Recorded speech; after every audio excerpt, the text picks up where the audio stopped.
이제 2019년도 우리 새로운 표를 제정을 했습니다. 여러분의 우측에 보이는 이 포스터 내용대로 교회여 세상의 희망이 되라라고 하는 2019년도 이제 표를 걸고 특별히 오늘 우리가 함께 나누었던 사도행전 2장 47절 말씀을 가지고 우리의 실천 상황으로 세 가지 방면을 함께 나누었습니다. 첫 번째는 이 예배에 있어서 하나님을 찬송하는 교회, 그리고 우리의 삶, 우리의 구제에 있어서는 사람에게 칭송받는 교회, 그리고 우리의 선교와 전도에 있어서는 날마다 구원 얻는 사람이 더하는 교회라고 하는 이 말씀을 중심으로 세 가지 실천사항을 통해서 하나님, 이 세상의 희망이 되는 교회로 설 수 있기를 바랍니다. 우리 표를 함께 이제 제창할 수 있기를 바라는데요. 제가 고민 좀 해봤어요. 또 여러분들이 좋은 아이디어가 있으면 제게 말씀을 해주시면 좋겠습니다. 제가 생각은 제가 앞부분만 하면 여러분이 뒷부분을 이렇게 후창해 주시는 거로 자, 한번 해보죠. 제가 교회여 그러면 여러분은 센스 있게 해주시면 되는 거예요. 똑같이 교회여 그러지 마시고 뒷부분을 여러분이 해주시면 돼요.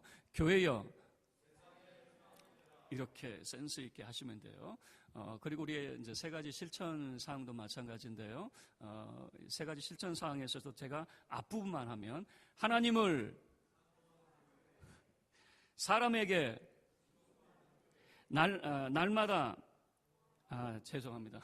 구원 얻는 사람이 요렇게 하면 되는 거예요. 요렇게 할 수 있겠죠? 네. 방금은 우리가 이제 연습 삼아 했던 것이니까 이제 조금 더 여러분이 더 좋은 그런 생각이 있거나 아이디어가 있으면 제게 말씀해 주시면 제가 참고해서 하도록 하겠습니다. 자, 우리 표 제창하도록 하겠습니다. 교회여 하나님을 사람에게 구원 얻는 사람이 날마다 더하는 교회. 아멘. 우리 강남중앙교회 2019년도는 세상에 희망이 되는 교회가 되기를 주의 이름으로 축원합니다. 오늘 말씀을 통해서 우리가 함께 세상에 희망이 되는 교회가 어떤 교회인가라고 하는 것을 함께 살펴보기를 원하는데요. 예수님의 제자들은 크게 변화를 가지게 되는데 예수님으로 인한 그런 이 희망과 예수님을 위한 그런 희망으로 바뀌게 됩니다. 예수님으로 인한 희망이라고 하는 건 뭐냐면 예수님이 살아생전에 제자들이 예수님을 따랐던 이유가 있습니다. 그저 순전한 마음으로 예수님을 따르는 것이 아니라 예수님이 정말 이 땅에 오신 그리스도라고 하는 것은요, 그리스도의 의미는 다윗과 같은 왕이 된다라고 하는 의미였습니다. 그래서 예수님이 다윗과 같이 새 나라의 왕이 되면 이 제자들의 마음에 부푼 꿈이 있습니다. 예수님으로 인하여 한 자리 우리가 얻게 되겠구나. 이런 생각들이 있었던 거죠. 그래서 제자들에게 있어서 예수님은 희망이었습니다. 어떤 희망입니까? 예수님으로 인한 그런 희망이었습니다. 예수님이 나중에 왕이 되시면 예수님으로 인해서 우리도 참으로 어떤 위치에 오르게 될 것이다 라고 하는 그런 희망이었죠. 그런데 그 희망이 절망으로 바뀌어버리게 됩니다. 예수님이 하루아침에 십자가에 매달려 죽임을 당하게 되는 거죠. 희망이 절망으로 바뀌게 되는 그런 순간이었어요. 그 절망의 순간은 좀 오래 가게 되었습니다. 제자들은 자포자기하고 다시 어부의 삶으로 돌아가고 그들의 삶의 자리로 돌아가 버렸습니다. 지도자가 사라져버리니까 다시 그들의 희망이 사라져버리는 그런 절망의 순간이라고 생각을 했던 것 같습니다. 그러나 이제 오순절 성령 사건 이후에 이 제자들의 모습이 다시 바뀌게 되는데 이 절망이 희망으로 다시 바뀌게 됩니다. 그리고 여전히 예수님이 그들의 희망으로 나타나고 있는 모습을 보여주고 있는데 이제는 예수님으로 인한 희망이 아니라 예수님을 위한 희망으로 바뀌게 되는 것이죠. 여러분, 우리의 신앙의 삶도 이 과정을 꼭 거치게 되는 것 같아요. 처음 우리가 교회 다닐 때는 예수님으로 인한 희망을 가지고 있어요. 예수님 때문에 좋은 일이 생기고 예수님 때문에 병도 고치고 예수님 때문에 자녀들 잘 되고 예수님 때문에 모든 일들이 만사형통하는 이런 희망을 가지고 있는 거죠. 그러다 절망을 겪게 됩니다. 신앙생활 잘해도 기도 열심히 해도 병도 걸리게 되고 자녀들 공부 잘하는 것 같은데 그런 것 같지는 않고 또 일도 때로는 번번이 막히기도 하고 이런 절망을 겪게 되는 거죠. 그런데 더 참 중요한 순간은 뭐냐면은 그런 시간들을 통해서 다시금 예수님의 희망을 발견하게 되는데 우리가 예수님으로 인한 희망이 아닌 예수님을 위한 그런 희망을 발견하게 된다라고 하는 겁니다.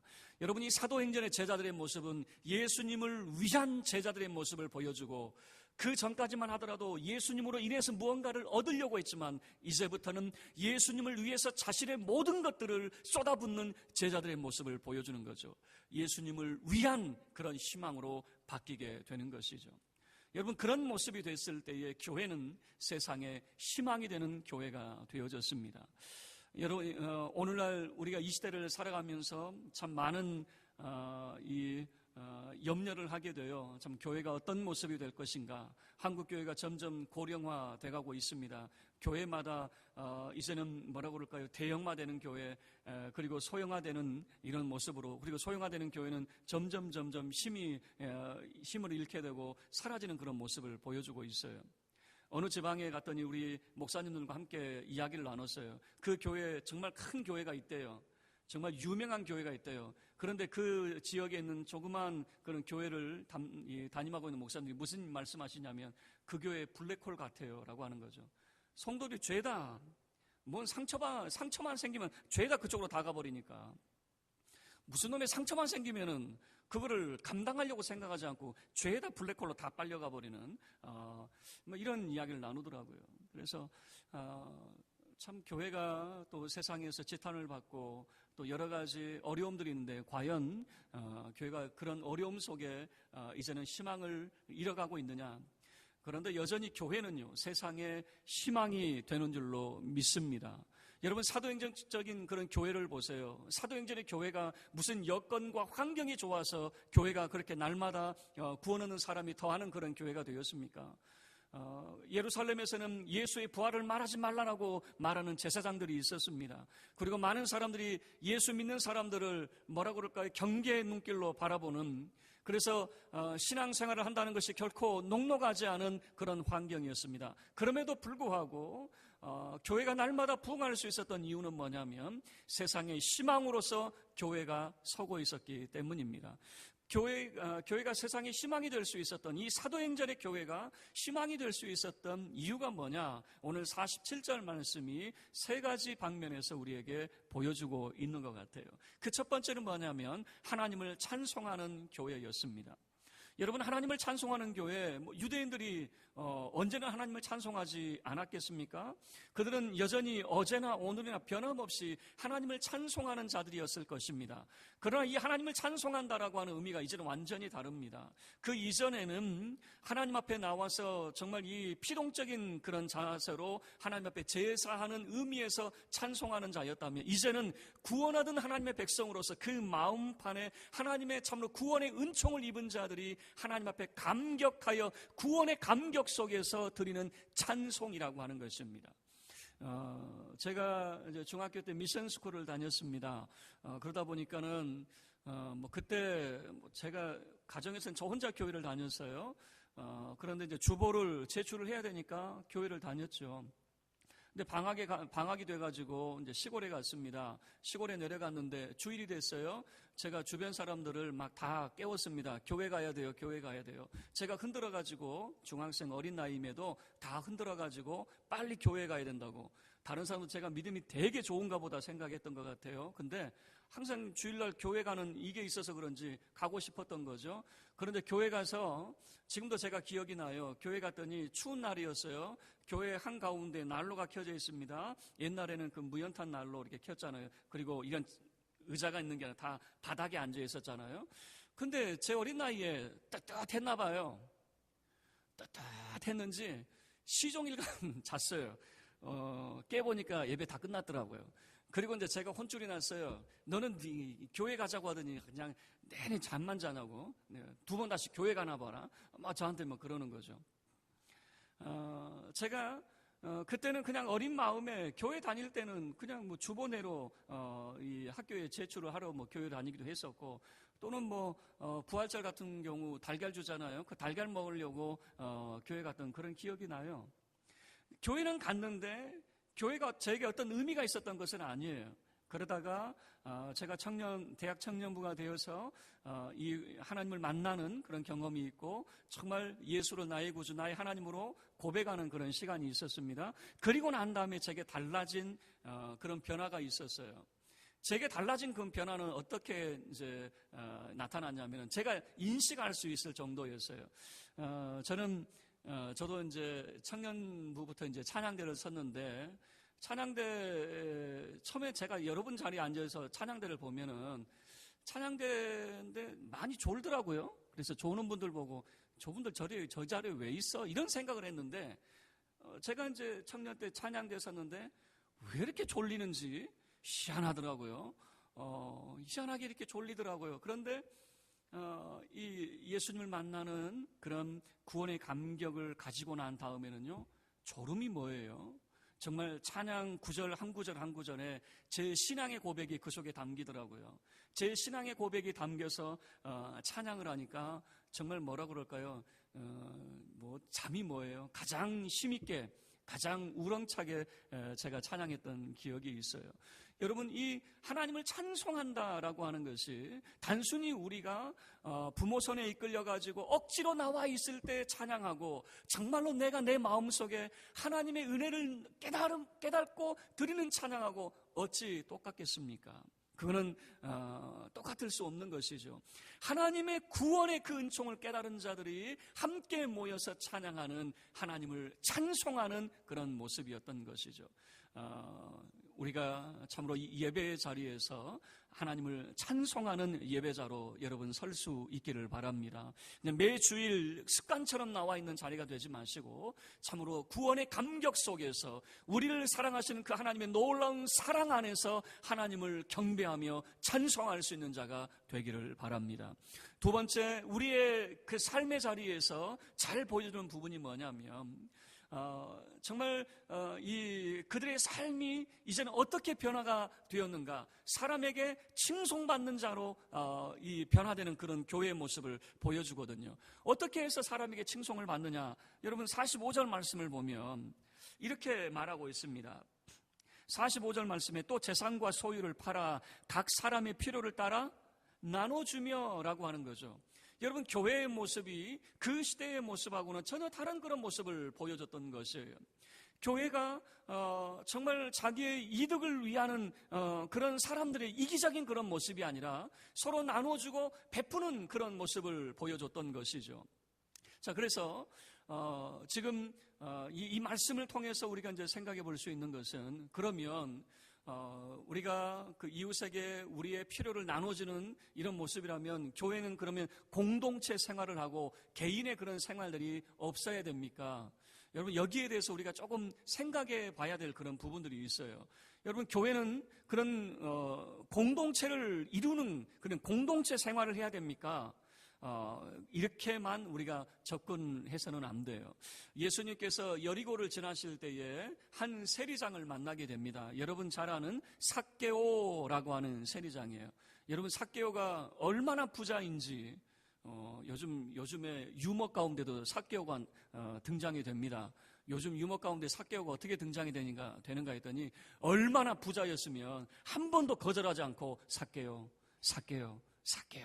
요즘에 유머에 나오는 삭개오라고 하는 엄청난 부자였다라고 말을 하는데, 어쨌든 참 부자였던 것 같아요. 그런데 이 삭개오가 예수님을 만나고 그가 했던 고백이 있습니다. 삭개오가 예수님께 뭐라고 이야기합니까? 뿐만 아니라 자기 집안에 모였던 그 수많은 사람들에게 그가 일어서서 했던 약속이 있습니다. 무슨 약속이냐면 내 재산의 절반을 내가 팔아서 가난한 사람에게 나눠주고, 그리고 또 누군가에게 내가 토색한 일이 있다면 4배, 4배를 내가 갚겠습니다 라고 하는 그런 약속을 해요. 여러분, 이 의미가 무엇이냐면, 자, 내 재산의 절반을 판다. 여러분, 이게 이 말을 여러분이 기억을 하셔야 돼요. 그러니까 지금 초대교회에서 재산을 팔아 또는 땅을 팔아라고 하는 것을 통해서 자기가 가지고 있는 것 전부를 교회에 헌납하나 보다. 그래서 이단들은 전부 다 헌납하라고 이야기하잖아요. 여러분, 그런 의미가 아닙니다. 예수님께서도 말씀하신 이유는 뭐냐면, 지금 이 삭개오가 보여준 대로 정말 자기가 가지고 있는 내가 생활하기에 충분한 것 그 이상들을 다 가지고 있었던 거예요. 그리고 예수님 시대에는 빈익빈 부익부가 얼마나 막심했는지 몰라요. 가난한 사람들은 너무 가난합니다. 과부의 두렙돈과 같이 가난한 사람들은 정말 생활비 전부가 겨우 두렙돈밖에 되지 않아요. 그냥 몇천 원밖에 없는 그런 가난한 사람들이 얼마나 많았는지 모르고, 그리고 부자는 얼마나 부자인지 몰라요. 그런데 이게 보세요. 서로 이 양극화라고 하는 것이, 이 많은 것을 가지고 있는 사람들이 자기가 생활하기에 이 충분한 것 그 이상을 가지고 있음에도 불구하고 사람의 욕심은 그걸 놓을 줄 모르는 거죠. 그런데 이 예수님의 제자들, 이 구원의 감격을 가진 사람들은 자기가 생활하기에 충분한 것 그 이상의 것들을 내놓기 시작했다 그 말입니다. 그러니까 내 생활의 전부를 내놨다라고 하는 의미라기보다는 자기가 살기에 충분한 것 그 이상의 것들을 내놓기 시작을 했어요. 그러니 그 시대 사람들하고는 다른 겁니다. 그 시대 사람들은 내놓지를 않았어요. 더 부자가 되고 더 가지려고, 다른 사람들이 가난해지든가 말든가 그거는 전혀 개의치 않고 더 붙드는 그런 삶을 살았는데, 이 구원의 감격을 이루는 사람들은 이제 하나님의 말씀을 실천하기 시작을 하는 것입니다. 하나님의 말씀을 실천해서 내가 가지고 있는 이 풍요로운 이 기쁨을 가난한 사람들과 함께 나누는 그런 삶을 살게 되었던 거죠. 그래서 사람에게 칭송받는, 저 사람들은 뭔가 다르다라고 하는 것을 보여주는 그런 교회의 모습을 보여줬던 것이죠. 여러분, 우리 강남중앙교회도 사람에게 칭송받는 그런 교회가 될 수 있기를 바랍니다. 구제에 힘쓰고 정말 이 지역사회와 함께 더불어가는, 더불어 살아가는 그런 교회가 되어서 사람에게 칭송받는 교회, 우리의 삶에 있어서 정말 그런 실천적인 그런 역할들을 감당할 수 있기를 바라고요. 마지막 세 번째입니다. 마지막 세 번째는 구원 얻는 사람을 날마다 더하더라라고 하는 것을 보여주고 있는 것입니다. 이런 모습을 통해서 이 구원 얻는 사람이 날마다 더했는데, 여러분 성경을 그냥 우리가 읽어가니까 그랬나 보다라고만 생각할 수 있는데, 제게는 되게 이게 충격이었어요. 구원 얻는 사람이 날마다 더할 수 없는 구조임에도 불구하고 구원 얻는 사람이 날마다 더했더라라고 하는 이 말 때문에 저는 충격이었어요. 자, 제가 서두에 말씀을 드렸습니다. 지금 상황이 어떤 상황입니까? 예수님이 뭐 죽었다더라 살았다더라, 뭐 예루살렘은 혼란 가운데 있기는 합니다만은 어쨌든 이 예루살렘은 누구 영역이냐면 제사장 영역입니다. 예루살렘은 성전을 중심으로 해서 이 제사장이 최고입니다. 그런데 이 제사장들의 가장 큰 특징은 뭐냐면 부활을 인정하지 않아요. 제사장들은 절대 부활을 인정하지 않는데 자기들의 영역에서 부활을 말하는 이 예수님의 제자들 얼마나 눈꼴시럽겠습니까? 그래서 나중에 이 부활을 말하는 베드로와 요한을 붙잡아 놓고 경고하잖아요. 너희들 한 번만 더 예수 부활을 이야기하면 가만 안 둘 거야 라고 경고를 하게 되잖아요. 다시 이야기하면요, 이 예루살렘에서 복음을 전하는 것, 이거는요 정말 어려운 겁니다. 말도 안 되는 상황이에요. 있을 수 없는 일이 지금 벌어지고 있는 것입니다. 그러니까 우리가 성경을 읽을 때에 주께서 구원 얻는 사람을 날마다 더했더라. 아, 그랬나 보다. 뭔가 막 기사와 이적이 나타나니까 막 그렇게 그런 일들이 일어났나 보다라고 생각을 하죠. 굉장히 어려운 일이 벌어졌어요. 여러분, 오늘 우리 사회도 마찬가지입니다. 요즘 우리 사회는 전도하기 힘든 그런 사회가 돼버렸어요. 그러나 여러분, 그 어렵다고 우리는 말하지 말고 그 어려운 가운데서도 하나님이 날마다 구원 얻는 무리를 더하는 역사가 초대교회에서 나타났다 그 말입니다. 어떻게 했을 때 그 일들이 나타납니까? 그들은 기도하기에 힘쓰게 되었습니다. 그들은 모여서 기도하기를 힘썼고, 그런 어려움 속에서도 하나님께서 우리를 하감하여 주시고 우리를 굽어 살펴주셔서 우리에게 믿음 더하여 주시고 우리에게 이 일을 감당할 수 있는 능력을 달라고 기도했던 이 초대교회 교인들의 모습을 보여주거든요. 그들이 어려움이 없었던 것이 아니라 그 어려움을 기도로 극복하는 그런 모습을 보여줬던 것입니다. 뿐만 아니라 많은 사람들이 예수가 어떤 분이냐 그렇게 이야기를 합니다. 예수가 뭐 거짓 선지자네, 진짜 선지자네, 예수가 그리스도가 맞네, 아니네, 그렇게 이야기를 합니다. 그러나 제자들이 이야기했던 것은 예수님은 하나님의 아들이시요 우리의 죄를 위해서 죽으셨고 우리의 생명을 위해서 부활하셨습니다 라고 하는 것을 선언했어요. 여러분, 전도라고 하는 것은 여러분이 가지고 있는 지식을 전한다고 전도가 되는 게 아니에요. 많은 사람들이 이런 생각을 해요. 내가 성경을 많이 알고 내가 믿음도 내가 더 커지고 그러면 내가 전도하겠다. 여러분, 그렇게 해서 전도가 되는 게 아니에요. 저도 목회자 생활을 좀 그래도 짧지 않은 그런 시간을 했지만요, 지금까지 지켜와 보니까 전도 어떤 사람이 제일 잘하는가 봤더니요, 예수 오래 믿은 사람이 잘하는 게 아니더라고요. 교회 얼마 안 다니는 사람이 전도를 잘해요. 그래서 제가 연구를 해봤어요. 아니, 도대체 저 사람은 어떻게 전도하길래 저렇게 전도를 잘할까? 가만히 제가 이제 그 연구하고 물어봤어요. 어떻게 전도하십니까? 단 한마디 이야기하더라고요. 내가 뭐 성경을 합니까? 기도를 잘할 줄 압니까? 나는 아는 거 하나도 없어요. 근데 어떻게 잘합니까? 내가 예수 믿어보니까 좋더라. 너도 교회 가자. 그 말밖에 안 했어요. 여러분, 우리가 전도라고 하는 것은 다른 게 아닙니다. 내 지식을 전하는 게 아니에요. 내 지식을 총동원해가지고, 성경의 지식을 총동원해가지고 내가 그 사람에게 설명하면 그가 예수를 믿게 되는, 그게 아니란 말이에요.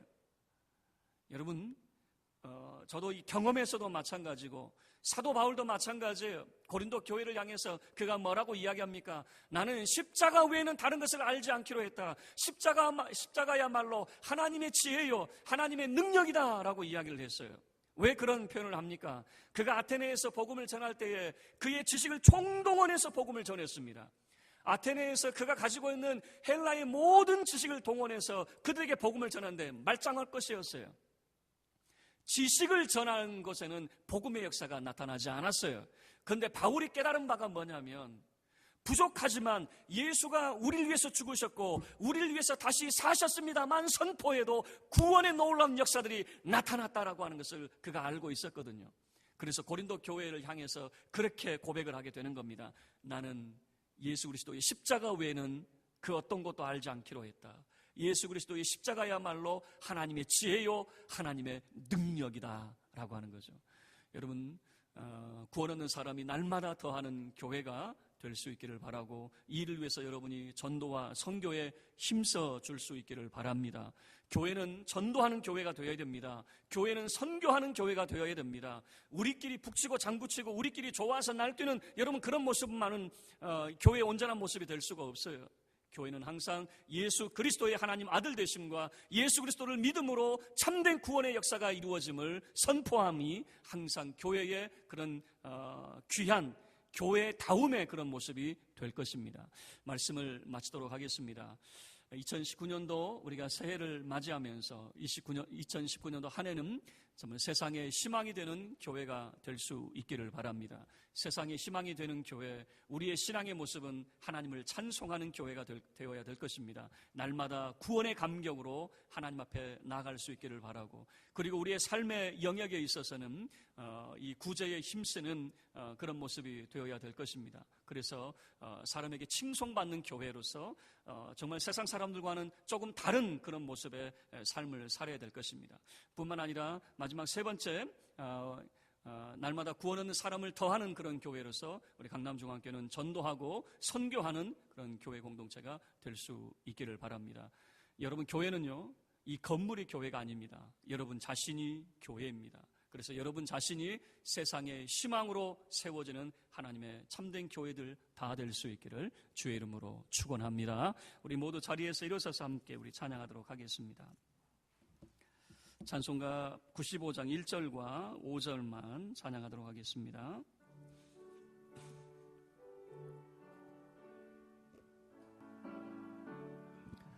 나의 기쁨 나의 소망 되시며 나의 생명이 되신 주 밤낮 불러서 찬송을 드려도 늘 하신 마음 뿐일세.